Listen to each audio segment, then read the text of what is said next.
We are back. The Helpful Gardeners podcast is back. A lot of people are posting bogus content, let's say, using AI. About how does Gen Z garden? Environment Canada changed the hardiness zones across Canada. Can you hear him breathing?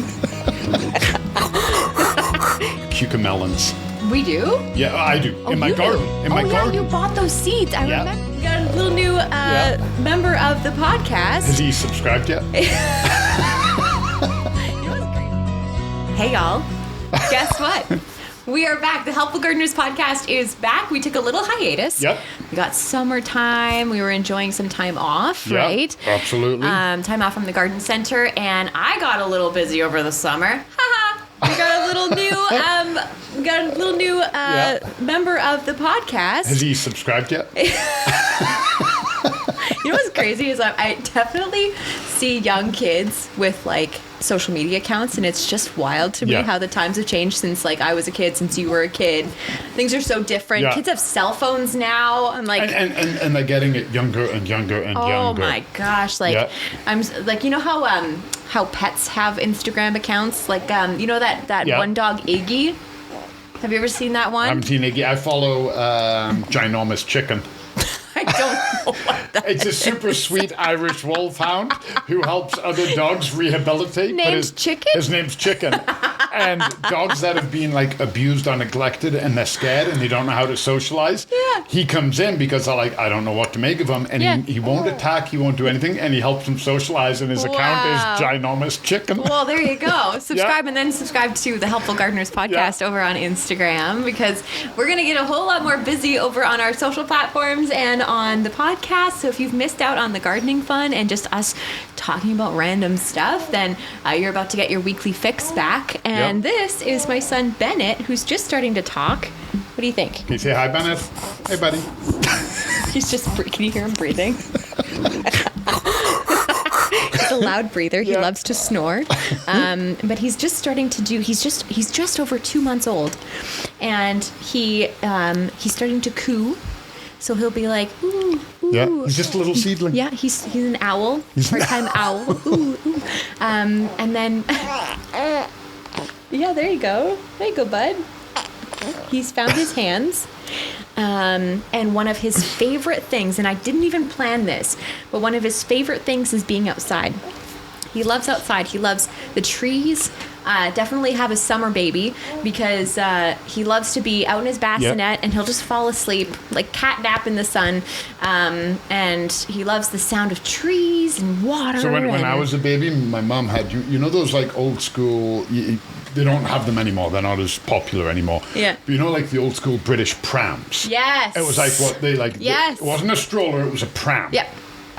And the best place that Mum used to love to put me was out in the backyard, like right at the back door. Yeah. So I could get some fresh air and sunshine. Oh. And apparently I loved it, and that was one of my favorite places to sleep. Like, is that just like a precursor for our lives as gardeners and horticulturists? Yeah. Like, the moment they can get outside, get them out. And that's the thing, is that you're like, oh, I don't know why he lives outside.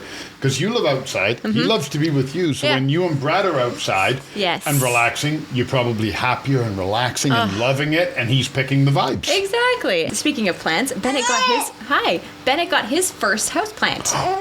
No way. Yes, What did he get? He got a money tree.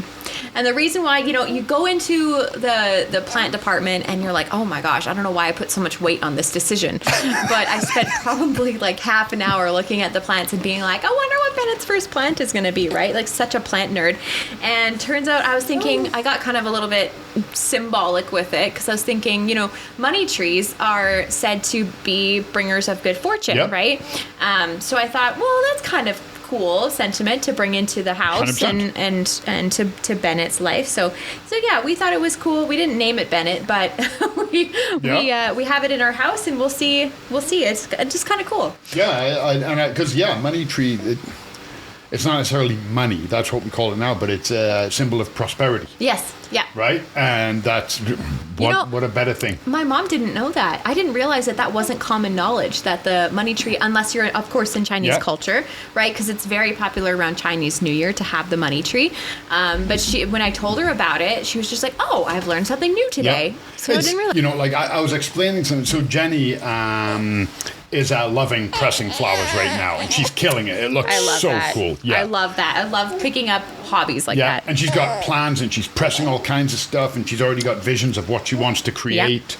And I think it's like, I think it's really. He's like, hey, talk about what you got. Talk about. And in our yard, so this is really cool. This summer alone, I think Jenny has probably found 20 fall leaf clovers. Wow. Yeah. So she picks them, and she's like, oh my God, look at this. And she's like, why are we getting so many? And I was like, well, I'm going to guess we had a couple, and they went to seed, and they spread the seed, and now more are coming up because it's the DNA. And I was like, so, you know, you should be careful picking them because if you want them to keep going. And Jenny kept picking them, and I was like, okay, I thought you wanted like the seed. And she's like, yeah, so why can't I pick them? And I was like, oh my God, I didn't explain it at all. Not once did I say, if you pick that, it will not be able to go to seed because you've pulled all the leaves off of it, so you've stunted the growth. But I didn't explain that. I just thought it was inherent. Yeah. And it's like, it's not. Like, we have to fully explain things. Yeah. But we take it for granted. How is he on looking after his money tree? Is he watering it regularly? Am I watering it at all? Has Brad now taken responsibility for this tree? Yes. Next episode of The Helpful God is Brandi's like, Colin, you have a money tree. You know, and that's sort of the thing, you know, talking about, you know, when you have these big changes in your life and you welcome a new baby, or you move into a new place, you have these like this entire disruption to your regular habits, right? A lot of the other chores kind of go to the wayside, and so we've experienced in the last couple of months that you know, we had all these thoughts of having this beautiful garden this year, and realized that was just a lot to take on. So and you know, it's something really interesting if anybody is kind of going through that season of their life where they're experiencing a big change, don't feel bad about, you know, letting your house plants kind of suffer a little bit, because that's exactly what we experienced. We looked at our houseplants and we're like, oh, we got to do something, sort of thing, right? 100%. And some people, you know, maybe have the opposite effect, where they actually find it therapeutic and whatnot to take care of their plants, and so maybe they're not having that same issue. But I definitely had to talk myself out of feeling guilty, you know, because you have to give yourself grace, right? You do, and you've got to prioritize. And well, next year when you have a new normal, and I know every year with a child it changes because they get bigger and they need different, but eventually it'll become established. And you'll know what you're doing. Your garden will still be there, and it's easy to fix. Houseplants, I get it. A couple of weeks without water, you come in, you're like, well, it's dead. You know, I get it, absolutely, especially smaller ones and what have you. So what? Buy another one. Yeah, I think even for like the outside garden, we got a couple ferns and we got a tomato plant. And that was pretty much it. You put some hydrangeas in, I thought. Oh yeah, we did put some hydrangeas in. That was before baby. Okay. So that was good. We ended up you know, doing a little bit with the garden. I think the hard part is remembering that we are going to have a big disruption, and when you are planting new plantings, they do require that little bit of extra attention. So for the hydrangeas especially, because they are very thirsty plants, we were like, oh shoot. And of course we got a lot of rain in Calgary, but not after baby was born. After baby was born, it was like, hi, it's summer.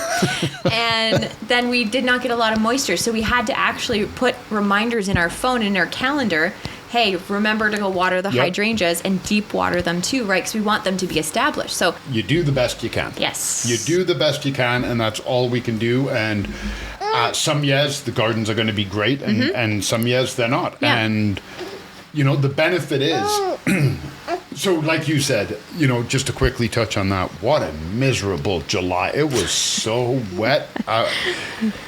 All of my tomatoes and peppers were insanely stunted. And I was like, I'm not going to get anything. Well, one of my peppers, my hot lemon pepper, got huge, Wow. covered in flowers. Yeah. And I was like, oh, I'm probably get a frost kind of thing. Environment Canada changed the hardiness zones across Canada. I heard a little bit about that, Yeah. but I didn't get too in depth. So so every single zone pretty much changed? Yes, I don't want to say every single one because I didn't do a full comprehensive study of every single zone across the country. There was a lot of change. The vast majority of them went up. Wow. Yeah, so the like for example, and I mean, we've known this. So they take the data over, I think, a 25 to 30 year period. Yeah. And they take that data. So they're telling us things that we've known for a while. But Calgary officially was a zone 3A. Yeah. We're now officially a zone 4B. It went up a whole... half a zone or a full zone, whatever. Yeah. But what it does mean officially is that we have longer growing period. Oh, So okay. It's like so bittersweet, right? Because you know that it's like, okay, hold on. Do you want to go? No, he's got something to say about the climactic zones. Yeah, that's what he thinks of the news. Everyone's a critic, Bennett. All right, sir. Let's go and There we go. Okay. Somebody's having a nap. I thought when it was like podcast nap time, I thought I was going to get to have a nap too, but no, I have to keep going.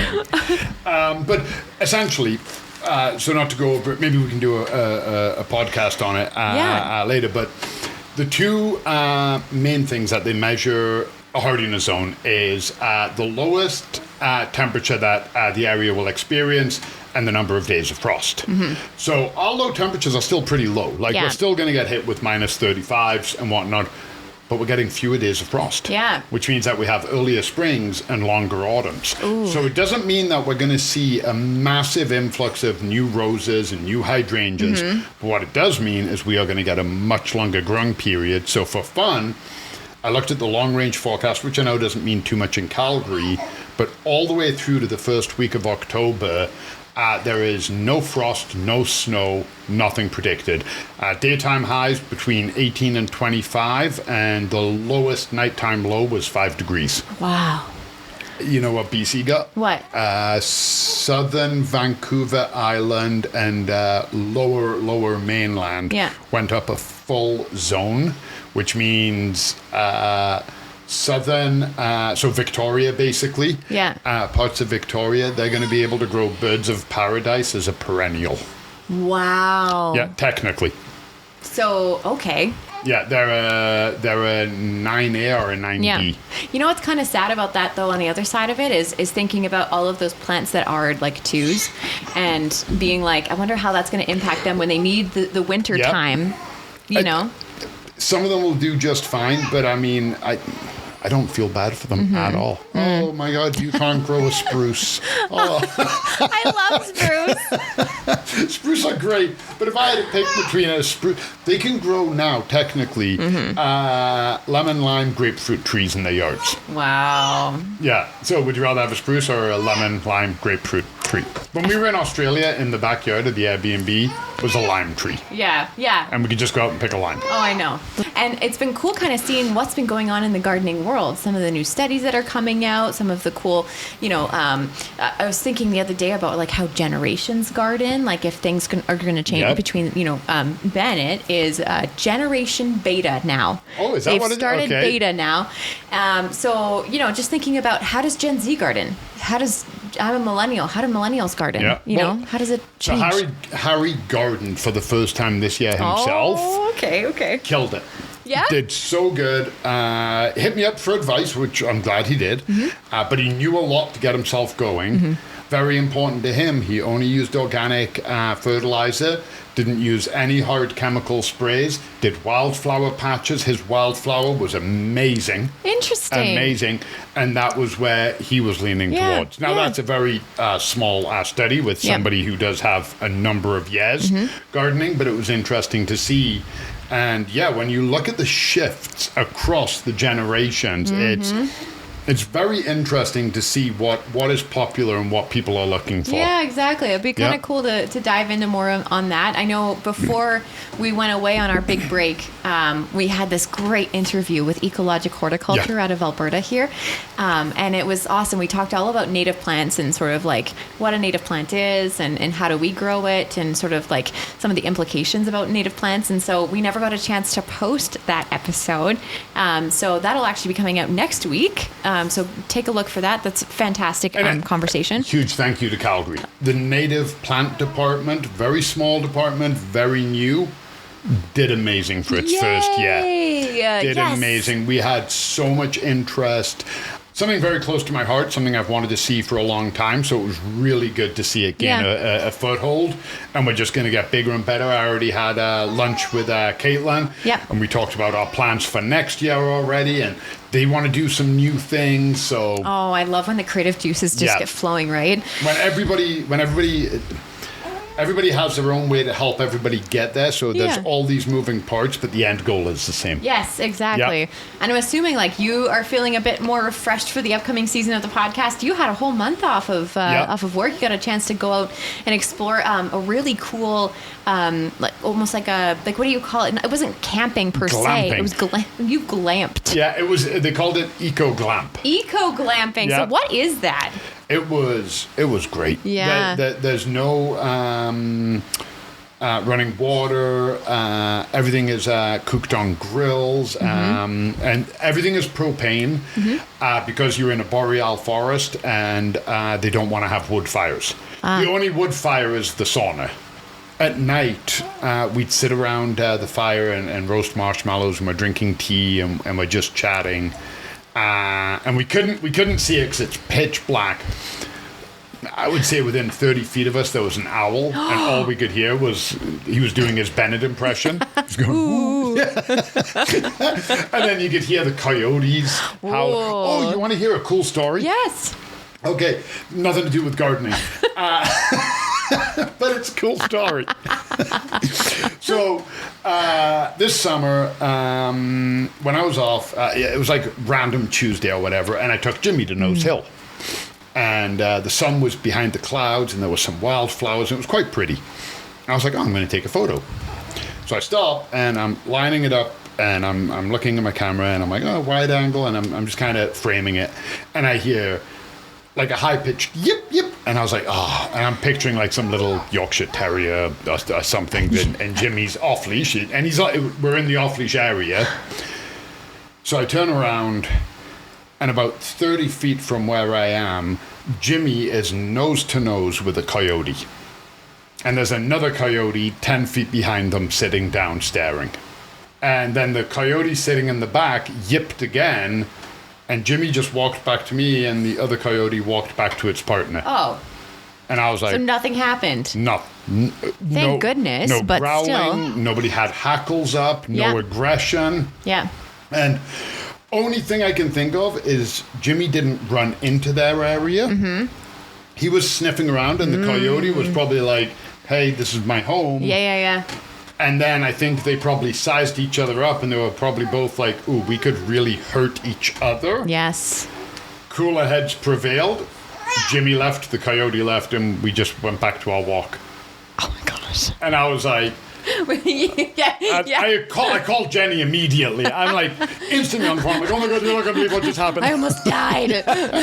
And so cool to see almost a respect between two animals. Yeah. No, but that's great. And feeling really refreshed to get back into the season. And now we're into autumn. I know I'm seeing a lot of pumpkin spice lattes. I'm seeing a lot of... I'm just kidding. Seeing a lot of them in your hand. This is a gardening podcast. No, but in the garden center, there's a lot of really fun things like chrysanthemums are coming out. We've got the spring bulbs like tulips and whatnot. And we've got lots of seeing like the tree lot sort of changing. And I saw my first like leaves kind of falling outside. So things are definitely changing. And so harvest is in the air. It is in the air. Yep. I just went to this farm earlier today, and they've got like everything pulled up. They've got pumpkins out, and it's just like really cool to see. We have cucamelons.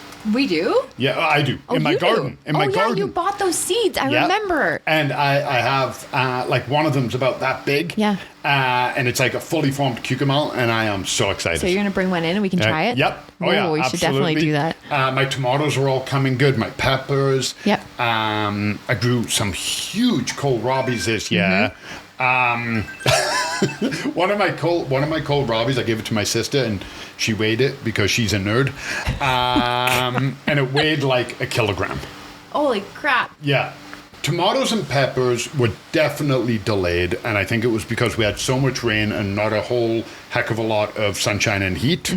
But once that kind of flipped, like you said, when it got dry, things started happening. And I mean, we took that basket to CBC. Yeah. So total 180. Yeah, and seeing and this year too, Jenny and I harvested apples and pears, and I made an apple and pear crisp. Oh, I'm going to be making one later this week too. Like, it's so funny how that switches, and I'm just like, oh yeah, I want to do all the cozy baking now. And actually, my goldsmith is bringing me apples because I don't have an apple tree, and she's like, you have to try this like crisp recipe. I'll bring the apples. I'll bring you everything.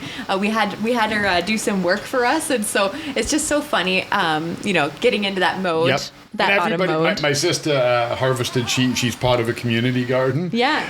And she harvested the community garden, and she was like, "Look at what I've got!" And she's bringing me some stuff because this is the best time to everybody's sharing. And, yes. And Vicky's like, "Look at this recipe I found, and it's a soup recipe." So everybody's like swapping to soup mode. Yeah. Yes. Soup season. Yeah. Love that. Yeah. There's so much going on, and it's.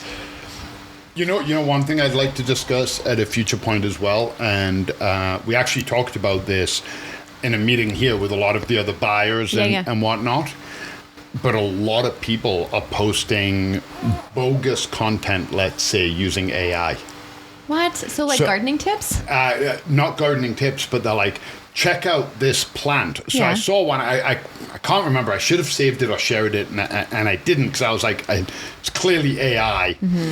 But somebody posted this picture of their garden, and there was this plant, and the leaf was jet black, like black, not like where you have like a black tulip, but it's really a dark purple. It was like ebony. Yeah. And it had a blood red vein running through it. I would say 80% of the comments are, where do I get this? Can I get seeds? This is amazing. And the other 20% were people like, yeah, this is AI, man. Yeah.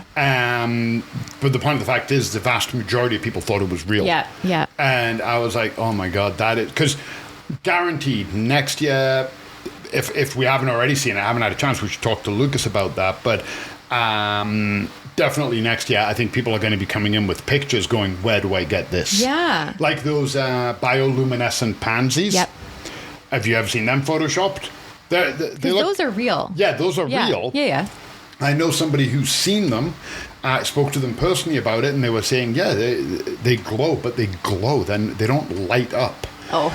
But you look at the posts, and it looks like you're at a 90s rave with the glow sticks. Which, by the way, did you know that there's like rave bingo now? Rave bingo. Yeah, it was actually like... How to tell Gen X is getting old. You're listening to Sandstorm. It looks like so much fun. They just had an event here in Calgary, and apparently they're doing it once a month, and they've got it all across Canada, the U.S. Rave bingo. It is like, we should go. I'd check it out for sure. Like, can you imagine? But it's just, I'd like to explore that and find some images online of what people are saying is a plant and the constructs behind it, because... Sure, AI is a tool. Whether you agree with it or not, that's not what I'm discussing here. It can be fun. Remember that trend that was going around where everybody was making their action figure or their bobblehead or whatever? Yeah. It can be fun. There's creativity there. Sure. But again, it's huge disinformation. Have you seen the trend now of people propagating plants, and they're propagating them like borderline violent? Well, what do you mean? So I saw this one, and this person was talking about how to get the best flowers on your Christmas cactus. Okay. So I've heard before, I don't do it, I just let my plants go because I'm not growing them for flowers, I let them do their own thing. Yeah. You know, I transplant them and keep them healthy. But a lot of people say you pop the new growth, because if you pop the new growth, it inspires the plant to put out more buds because it needs more new growth, right? Okay. So kind of like deadheading kind of idea. I don't know the full science behind it because, like I said, I don't do it. So I've seen people talk about that on Instagram and whatnot, and then I saw people say you don't have to deadhead them, just shake them and all the leaves that don't need to. Well, now it's to the point, and I've seen people doing this with hydrangeas and roses. Yeah. And they take the plant, say this is a plant, they take the pot and they literally slam it, pull the plant out like that. Then they take like a meat cleaver or a machete and they're just hacking it. And they're like, this is how you do it. This is how you get the best blooms.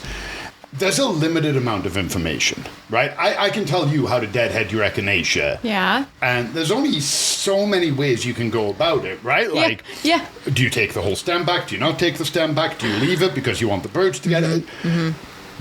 But 10 examples maybe and we're done. There's no other way to do it. Well, that doesn't drive new content. Yeah. So people are looking to get likes and validation, and they're not caring if it works or not. Mm-hmm. They're caring about the algorithm. Yeah. And I read this whole article about how it's all of these people now, political or social or global economy, and they've got these wild, insane takes. It's because they have to keep getting bigger. It doesn't matter about the truth anymore. Yeah. And that ties into AI. And I thought, oh, what an interesting concept. So that's a huge thing for us to explore. So no doubt we'll be covering a whole bunch of stuff like that. Yeah. I don't know. That makes me all like excited because I think we're going to be able to dive into more than just like the surface level how to grow a plant. Like we'll still talk about stuff like that, but we want to really get into like the thing that make us plant nerds, right? And that's just diving into completely the world of plants. Yeah, and picking up subjects, because I don't know AI. No. I don't know what the scope of it is. I don't know what the damage is. So this gives me a chance to look. So, you know, I know the podcast is for our listeners and whatnot, but it kind of makes it more... I'm more invested now because I'm like, oh, what's out there? Yeah. Let's explore it, and let's explore it together. And for you to do so, you need to be subscribed to the Helpful Gardeners podcast. So we're on Spotify, Apple, YouTube, all of the above video. So if, you know, we're going to be sharing things, we can show you things. And of course, what you also want to be doing is follow us on Instagram. So that is at the Helpful Gardeners pod. And that's where we're going to be showing all sorts of bonus content and a lot of polls and questions over there, so we can kind of incorporate you more into the show. We are also on our website at goldenacre.ca, a sponsor of the show. You can go to goldenacre.ca/podcast, and there's also like a voice note recorder, so you can do it anonymously and send us in your questions, your comments. Sometimes if we are going to be talking about things like AI, or you have maybe like a garden confession that you want to go and you want to know what Colin eats for dinner, like there's a whole lot of things that you could be sharing with us over there. So we'll be showing a lot of your voice notes over on the podcast. So lots to look forward to, I think. Stay tuned for all of that. Thank you for your patience while we've been away. I hope that you didn't miss us too much. Like, I know that must be hard every week. You're going into being like, is there a new episode? No. I missed us. I did. I missed us too. So we're really excited. Again, next week we're going to be talking to Ecologic Horticulture, an episode that we had recorded previously this year that we never got a chance to air. So make sure to follow us for that next week, and we'll talk to you soon. Bye, everyone.